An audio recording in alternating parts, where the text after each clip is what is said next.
पाकिस्तान तहरीक इंसाफ को लोग छोड़ रहे हैं, उसमें ज़्यादातर लोग जो हैं, एक तो मुझे फ़याज़ुल हसन चौहान की समझ नहीं आई कि वो पार्टी छोड़कर जिस तरह वो ताबड़तोड़ हमले कर रहे हैं। अगर आप किसी के साथ रहते हैं, उससे वफा करते हैं, तो अगर आप उससे रास्ते जुदा करते हैं तो एटलीस्ट वापसी का रास्ता at least as a human nature और सोशली टर्म्स में होना चाहिए। और दूसरा, जिस तरह लोग छोड़ रहे हैं और रो रहे हैं, उसमें मुझे इब्रारुल हक साहब का बड़ा याद आया कि वो गाने गुने काफ़ी अच्छे बनाए उन्होंने, तो बड़ा जज्बा पैदा किया था, तो बड़ा मजबूर होकर छोड़ा उन्होंने। देखिए, दो लोग ऐसे हैं, वैसे तो बहुत सारे लोग हैं, शान भी हैं उनमें, फिर वो आपकी बरादरी से इसलिए मैं वही बताने लगा हूँ कि दो चार लोग और भी हैं जो कि शोबिस से हैं। और वो इमरान खान चूँकि बड़े नाजुक लोग होते हैं, पॉपुलर आदमी थे, रो पड़ते हैं। हाँ, वो पॉपुलर आदमी थे तो उनके पीछे चल पड़े। लेकिन दो लोग ऐसे हैं जिनको ना बड़ा मुहासबा करना चाहिए अपना। एक सलमान अहमद है और एक इब्रारुल हक है।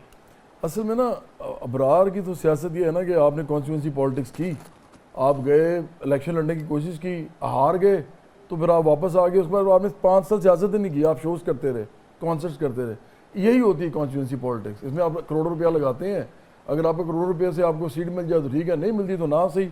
और जो उसके बाद आप 5 साल कुछ और करते रहें और फिर उसके बाद फिर आप एकदम एंटर कर जाएँ अगले इलेक्शन में, तो मैं इसको सियासत समझता ही नहीं हूँ। पहली बात तो ये। अच्छा, जिस तरह ये रोए हैं, देखें अबरार के बहुत सारे मामलात हैं। अबरार ने अपनी चैरिटी भी चलानी होती है, उन्होंने कॉन्सर्ट्स भी करने होते हैं, उन्होंने बड़ा कुछ करना होता है, उनका बड़ा स्टेक पे बड़ी चीज़ें हैं, उन्होंने अपने इर्द गिर्द बड़ा वो पैराफिनेलिया बनाया हुआ है, तो वो तो अफोर्ड ही नहीं करते, तो वो रोएंगे, ज़ाहिर बात है। इस वक्त वो रोएंगे क्योंकि उनको जिस तरह का प्रेशर होगा, मेरा ख्याल है उन्होंने शायद कल परसों, शायद जो मुझे पता चला, उन्होंने जाना था बाहर कोई चैरिटी शोज़ करने, तो उनको कहा गया कि भाई चैरिटी शो तो छोड़ें, इनका नाम कोई ECL में डालने लगे थे, इसलिए वो आगे रोए हैं बैठ के। सब रो रहे हैं। मसला ये है, देखें, ये हम अगर शोबिस के लोग हैं तो या तो हमें कोई सियासी समझ बूझ के साथ बाकायदा सियासी कोई अमल करना चाहिए जो तहरीकी हो, तहरीकी अमल करें, और फिर उसके अंदर आप बाकायदा पढ़ी लिखी बात भी करें। आज़ादी दिला रहे थे, हकीकी आज़ादी, बार गाना बना रहे थे ना। यार, सबसे पहली बात तो ये है कि देखें, ये जो मदीना की रियासत का चूरन था ना, जो इमरान खान बेच रहे थे, हमारे आर्टिस्ट इतने बेवकूफ़ हैं कि हमारे मुल्क के अंदर 1971 में नूर जहां जो है 1965 में उन्होंने वलवला नहीं, वो और बात, वो तो यहाँ पर उन्होंने वो सियासत तो नहीं कर रही थी ना, वो सियासत तो नहीं कर रही थी। मैं कह रहा हूँ कि जब आप मजहबी गुफ्तगू शुरू करते हैं ना सियासत में, तो आप अवाम को लेके जा रहे होते हैं मजहबियत की तरफ।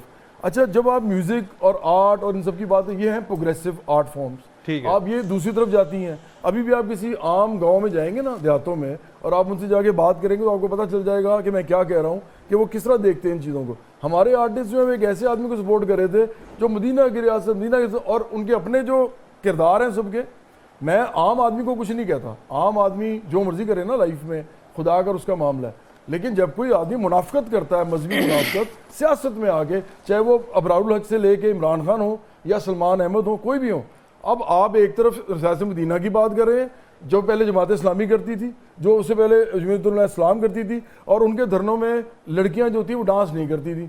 आपके मदीना की रियासत में लड़कियां डांस कर रही हैं, और आप एक मसला डाल रहे हैं इस कौम के अंदर कि पहले ही जिसके अंदर कन्फ्यूजन है मजहब के हवाले से, उसकी इंटरप्रिटेशन डिफरेंट है मुख्तलिफ सेक्शन ऑफ सोसाइटी के अंदर, आप उसके अंदर और अभाम पैदा कर रहे हैं। आखिरकार लड़ाई किस पे होगी? मजहब पे। अब आप देखिएगा, ये मैं आपको प्रोफेसी कर रहा हूँ, इस मुल्क के अंदर सियासत में मजहबियत बढ़ेगी।